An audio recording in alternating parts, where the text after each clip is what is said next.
Hi, in front of me is LG Q6 and today I would like to show you how you can use voice recorder on this device.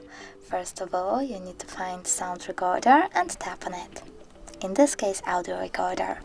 Then click on agree, choose allow, and tap on this big red button to start your recording. You can pause it and unpause it by clicking at the same one. In order to end your recording and save it, click on the square right button over here. And as you can see, my recording was successfully made and saved. You can always delete it though by holding it and clicking delete over here.